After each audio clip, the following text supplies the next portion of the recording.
สบายดีทุกคนนี่จะต้อนรับเข้าสู่ช่องอาคาน้อยกลับมาอีกแล้วหลังจากที่เรามักเกลือไว้พันไป1 เดือนเนาะอันนั้นคือแฮมขาหมูของเราเองเดี๋ยวสิพาทุกคนเบิ่งกันเลยมันจะต้องนี่คือ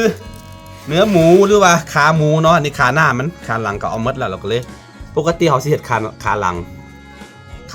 ขาหน้าได้หมดแต่ว่าขาหน้ามันจะน้อยกว่านะนี่คือผ่านไป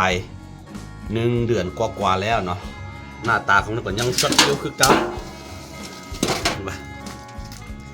ตอนนี้ถึงขั้นตอนมาตะกล้องขึ้นมาพี่ไทยพกไปเลยนี่คือผ่านไป1 เดือนกว่าแล้วเนาะมักเกลือไว้แล้วก็คือเกลือตัวนี้เนาะมันสามารถซึมเอาสามารถดูดแบบว่าตัวซึมเนี่ยออกมาข้างนอกได้อย่างเส้นนี้มันซีย่อยเข้าไปในนี่แล้วก็ซีทอกน้ำทิ่มนะนี่คือแฮมขาหมูเกลือหลายปานนี้มันสิกินจังไดหลายคนเนาะหลายคนอาจจะคิดเนาะเวลามันแห้งขึ้นมาข้างในของมันจะแดงๆแล้วก็มันก็สีเค็มมันแหละเค็มๆเนาะกับวายกับแม่นยาโทษสุดยอดหรือว่า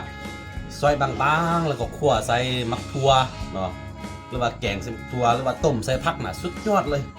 นี่คือการถนอมอาหารแบบโบราณเพราะหน้าหนาวเฮ็ดหน้าหนาวโดยขั้นหน้าแรงนี่มัน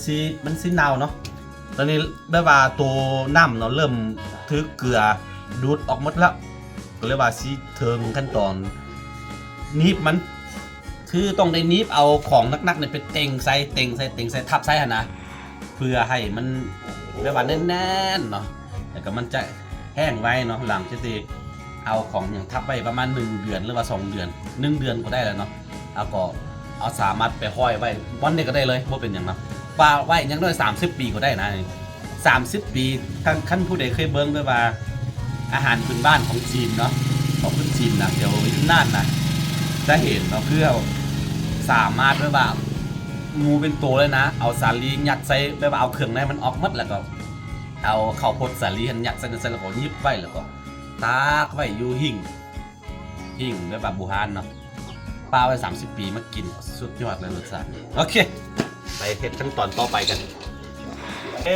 ตอนนี้ถึงขั้นตอนเฮาสิใส่ถุงยางไว้มาเลยที่ใช้ถุงยางแบบนี้ไว้เนาะคันบ่ใช้ถุงยางเนี่ยมันเวลาเขาเอาของนักไปทางเป็นเต็งใช่นะมันสีเปื้อนแล้วก็มัดเลย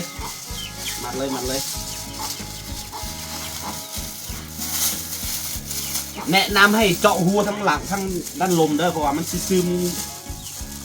มน้ำออกไงนะ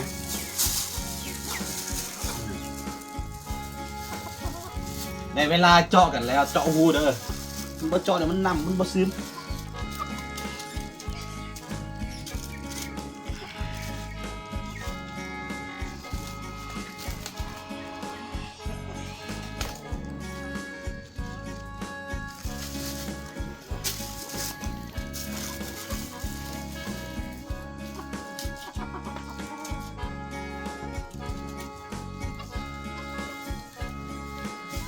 ทั้งลมเนี่ยเจาะเพราะว่ามันมีอันเกลือค้ำไว้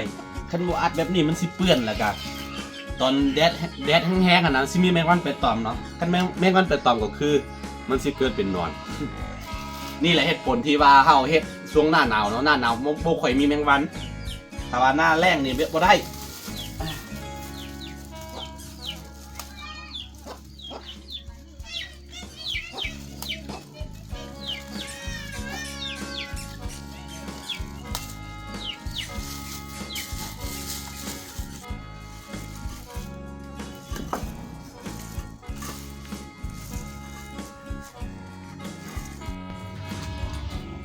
นี่หลังจากที่เฮาเฮ็ดสำเร็จแล้วมันสิออกหน้าตาประมาณนี้เนาะเอาของนักๆประมาณ40-50 กิโลนี่นะทับไซส์ให้เนื้อมันแน่นๆเนาะแล้วเวลาแข็งตัวมันจึงอันนั้นดูดีแล้วก็มันแห้งไว้อะนะมันซึมน้ำออกไว้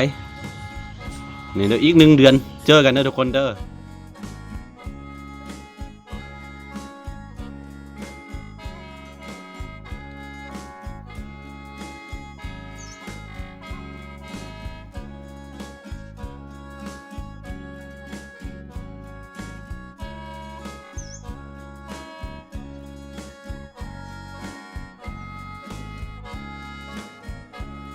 ทุกค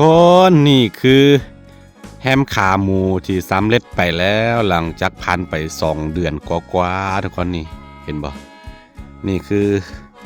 สำเร็จไปเลยเนาะคันว่าเบิ้งตั้งแต่ขั้นตอนทำอิฐนี่สามารถไปเฮ็ดกินได้เลยทุกคนเด้อนี่หลังจากที่เฮามาร์กเกลือไว้แล้วก็ทิ่มไว้ประมาณ1 เดือนแล้วก็ให้น้ำอยู่ในของมันซึมออกหมดแล้วก็เอามันยังไปโตนั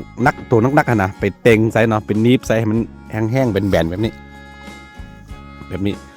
แล้วก็นำยดออกหมดแล้วก็มาแขวนไว้แบบนี้เลยสบายเลยนี่ทิ่มไว้เสร็จก็ได้เลยสบายนี่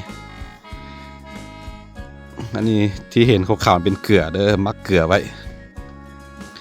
เกลือมันก็สิไปแข็งตัวใส่เนื้อหมดเลยและเวลากินมันสิบ่เค็มบ่หลายๆคนถามเนาะบ่มันก็เค็มนิดนึงแต่ว่าเวลาสิไปกินนะเฮาเอาไปเผาไฟให้มันร้อนแล้วก็ไปล้างน้ำอุ่นน่ะเอาน้ำอุ่นล้างแล้วก็กินโอ้แซ่บเด้อเนื้อข้างในของมันแดงๆเนาะอันนี้น้ำหนัก8 โลเนาะตอนเฮาเอามาอันนี้เป็นขาหน้าน้ำหนัก8 โลแต่นี่แห้งมากกว่าน่าจะบ่ฮอดน่าจะเหลือประมาณ 4-5 โลนี่แหละนี่เห็นบ่4 โล 5 โลนี่อันนี้ขาหน้ามันนี่คือสูตรถนอมอาหารแบบคนโบราณนะ